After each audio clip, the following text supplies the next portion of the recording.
The final phase of the Pier Village redevelopment project in Long Branch will be put up for a vote tonight. The village, which is a mix of luxury condos and high-end retailers, is owned by the family of Jared Kushner, President Donald Trump's son-in-law and senior advisor.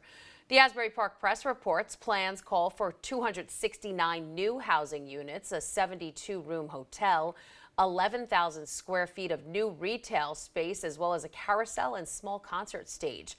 If passed by the City Council tonight, the city would also agree to spend $20 million on infrastructure improvements in the area. Some neighbors have complained that the beachfront complex, which already has close to 500 condos and 90,000 feet of retail space, is too large and brings in too much traffic. The City Council is scheduled to meet at 7:30 tonight at City Hall. Tributes were held across the state to remember those who died on 9/11. Files One's Tom Murphy has more from Bayonne. It is a somber anniversary.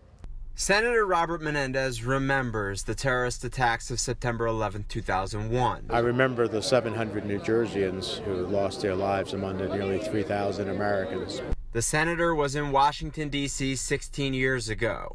Monday night, he paid respects in Bayonne. Incredibly important. First of all, there are families who still are left behind, the loved ones who are comforted by the warmth of community and the embrace of the community. As the sun went down, the lights across the river went up, symbolizing the 2 towers that were lost and the nearly 3,000 lives.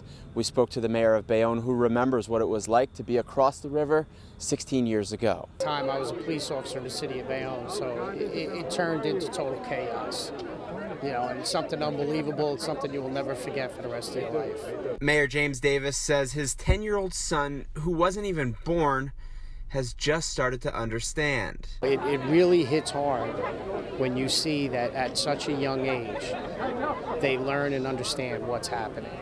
And that's why, again, like we said, we can never forget, but we need to teach the generations behind us. Senator Menendez has said he's made it his mission to keep that day in our consciousness. Those of us who forget the past are destined to relive it. And so remembering what happened on that fateful day and the lives that were lost is important in our commitment and resolve to make sure it never happens again. In Bayonne, Tom Murphy, Files One News.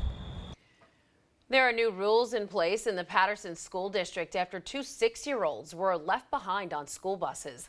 A kindergartner at Dale Avenue School was left on the bus on Friday, while a boy from Urban Leadership Academy was left on the bus yesterday.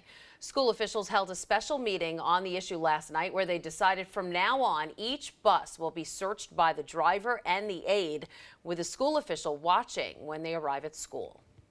This is neglect and abuse, and I'm not going to tolerate it. And so I made it very clear what my expectation was. The drivers and aides on the buses where the students were left behind have been fired, and the 2 bus companies involved have been fined $1,000 each.